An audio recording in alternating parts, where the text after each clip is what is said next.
got rid of Arteta and moved on again. They didn't, and this is what you get when you get patience, and that's what you hope that Chelsea will do with Potter. You do, because you give patience, and this is what you get. It needs time. It's hard. This league's 3.5 years to this point. Well, this league's the hardest league in the world. Everybody, every game is a hard game, and for me, I give credit to everybody, and then I give credit to Arteta and the way him and Edu have worked together, and there's been a plan, and they haven't just gone, I'll have him, and him. They bought players that are going to come in and play in the team, play a certain way. They've got Partey fit now. He plays every week.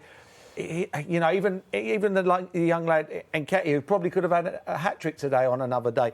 He's been patient. He's waited for his chance. He stayed fit. He hasn't probably just been sitting around going through the motions. And then all of a sudden you get a chance and you're like, I'm not ready. But that's also up to the manager as well to create that harmony within the group, isn't it? Yeah, as you can see that by the way, the way he brought all the players away then, and yeah, there's a real feel-good factor, they win next weekend. I just don't see how they get stopped if they win next weekend. The Kroenkes deserve credit as well, because they could have pushed the button. Yeah, they could have easily done that. And it 100%. didn't seem like yesterday the fans were protesting the fact they weren't happy with the players, the recruitment. And it's Super League. He's exactly right. Yeah. You need that little bit of patience. They've got a very special manager there. And I can't lie, I doubted him as well, but he has done an incredible job, everything, on and off the pitch. And here's his reaction to a 2-0 victory at Spurs with Jeff Shreves. Mikel, a terrific victory for your side. What brought it about? Everything. I love the way we played, the courage that we showed to come here and play the way we played. And obviously, we have a job. We can make a lot of people happy. And I'm sure tonight we made a lot of Arsenal fans very happy. I'm sure your side made you happy too as well. What in particular did they do for you today? Not for me. It's the way...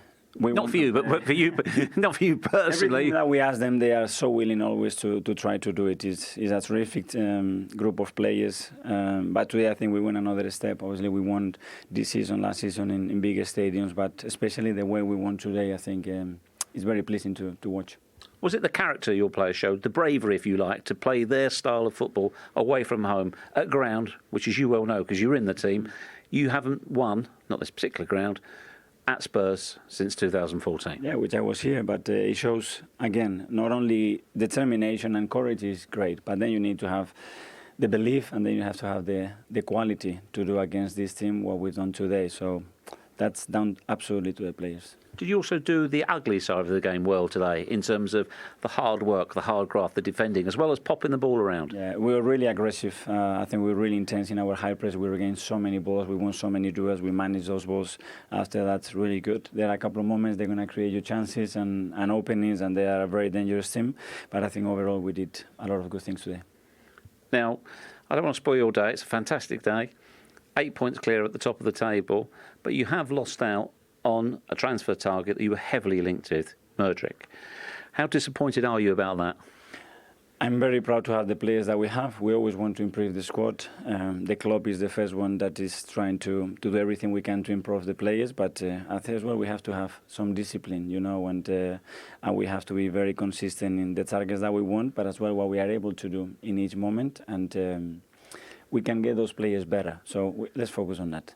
Have you got enough, though? Have you got enough players here now? Because you fell short last season, you didn't have enough options. Is it vital, if you like, not get carried away, but you're top of the table right now, but as you know, those leads can disappear very quick, and there's a lot of football to be played. Do you need more numbers? That's what I said yesterday, that obviously we had some injuries and some long-term injuries, and this is not helpful, but we can focus on tomorrow, train better, review the game, and go day by day. The window is open. We will try to improve the team, but there are a few parties that always are involved, and the club is willing, and they have my support. I have their support, and we will try to do it together. Very calm, collected, not worried about the Mudryk one, not telling us anyway. And look at where Arsenal sit in terms of the most points ever after 18 games of a Premier League season. All the teams above them and around them, bar Liverpool, have gone on to win the title. Liverpool got 97 points and finished runners-up in 2018-19. Arsenal currently 47 after 18. That works out on a points-per-game basis. They're tracking at a 99-point season if they keep this rate up. Surely no one's catching them if they continue at this kind of pace. What can stop them from this point, Louis? been part of a title-winning team twice. Does the pressure start to build the deeper we get into the season? Could that harm them? Well, I think that having a little break during the World Cup, it's something different. So sometimes you lose momentum, you have heavy legs, you're starting to have scrappy games, but that's not the case this year. I think the momentum is still here. You can see the creativity. They have players like Ødegaard. They have like a lot of quality. So the only thing I can see is like just lose that approach on every game, that aggressivity, that technique, that belief. Because whatever like the players are picked, it's still the same foundation. You still have the same confidence. So I feel like if they keep that same momentum, no one can actually disrupt their game and believe. So I do think that nothing apart from themselves can actually do that. And it's a unique year. Normally we'd be thinking, well, Liverpool are going to be chasing. Liverpool have been so poor this season. There's something not quite clicking at Manchester City right now. So they've just got to keep... it's a cliche, we've got 2 title winners, but it just feels like it's just got to keep taking each game as it comes. Next week at home to Man United, I know Paul's been speaking, it's a really tough game and there's a lot of pressure. Couldn't ask for more. When you're top of the table, you've got Man United coming to your own place, bring it on. They must be in that kind of form and that confidence after that result today, Paul. Oh, yeah, I mean, they're flying along. You know, winning the league, it's how you bounce back. You know, there'll be times in the season they're going to lose a game. You know, I would be shocked if they went the whole season. It's when you lose that game, like they lost at Man United. Next week they won straight away. You get back. You can't be going 1, 2, 3 defeats on the trot or 2 defeats and a draw. It's how they're going to react. I think it's a massive football match next Sunday. I think it don't get any bigger, if I'm being honest. Man United beat Palace. They go there, and you've got the 2 banging form teams in the whole country. You've done the build-up for us. I don't think we need any more. No, come on, Aaron, 4:25. Antonio, not what you wanted today. What did you make of it? It was difficult. It was difficult to come back after you conceded two goals, but especially when we conceded the first goal, we had the possibility to level the game with Sonny, and I think the keeper made a fantastic save. And then they scored the second goal. I think this goal could kill everybody, but not my players, because then in the second half I think that we tried with a big effort to score, to create problems at Arsenal. I think that the keeper made a fantastic save today, and Arsenal is a difficult opponent now, and like Manchester City, I think both teams are they are going to contend to be title contenders until the end to win the Premier League. And today we played against a strong team, but at the same time I think that I have not great disappointment for the commitment of my players. I think that they showed a great pride, great desire, great will to try to come back. But sometimes in the past we did this, and today I think also the keeper was really good to avoid to concede a goal You're absolutely right. Aaron Ramsdale was named the player of the match for the number of saves he made. But put simply, do you think today you just have to admit that Arsenal were the better team? But for sure, Arsenal, I think that also today, also tonight, they showed to be a really good team, and I think honestly, and also I'm sure that today it wasn't easy for them to play against us, especially with this atmosphere. And instead they showed to have a great balance and to eat in the right moment, and then to suffer also in the second half, because they suffered a lot and they showed the resilience. And when a team it's good to do this. It means that they are ready. They are ready to fight to win the title. And I think with Manchester City, they are the only two teams that they are going to fight for the Premier League this season. You're fighting for a place in the Champions League right now, 5 points away from that as we speak. Do you see enough with the players you have here now and the way that you have played so far this season that you can qualify for the Champions League? Or does that feel like a big space for you to catch up? But I think, first of all, that we have to try to do our best, to continue to work really hard, and at the end of the season we'll see which is our position, for sure, and for a Champions League plays or a Europe plays, and there are teams like Chelsea, like Liverpool, United, and now Newcastle. But also in England, there are a team like Brighton and Brentford. I don't want to forget some teams, and it's really difficult. It became difficult because I repeat, every team, every club can spend money, and you go to play against a team that you think this is medium low, and instead you find important players that play with the national team. I said in the past, and I don't want to repeat, and it will be a difficult season. But at the same time, we have to try first of all to recover all the players, because today I was happy to see into the pitch again Deki, Kulusevski, and also Ricci for 20 minutes. I opened the next game to recover Rodrigo Betancourt. Lucas Moura, honestly, I don't know how long time, how much he needs to recover.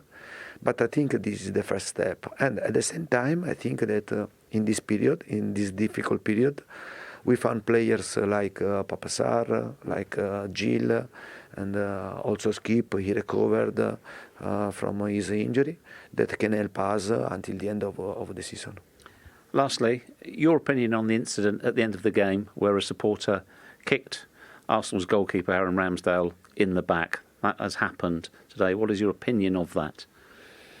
Honestly, I didn't see this. I see only that it was a bit of confusion, and you are seeing me now that it happened this, but no, I don't know if happen this type of situation, and it's not good. It's not good, and I repeat, we have to show always respect in every moment for the opponent, for the players, and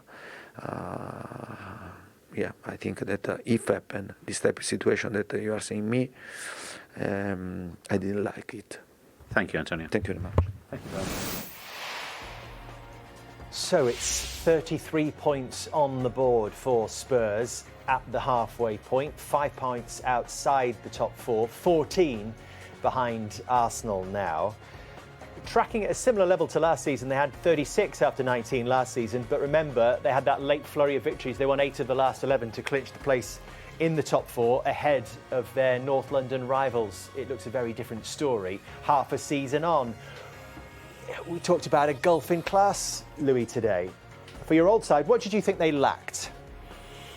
I think, yeah, these sitting midfielders, this creativity, the balance that he mentioned about Arsenal, having like those two sitting midfielders through the game, having that courage, maybe to play a bit forward, thinking, that's not there at the moment. So where we think about Betancourt, I think it's one of the profile, but it's not enough.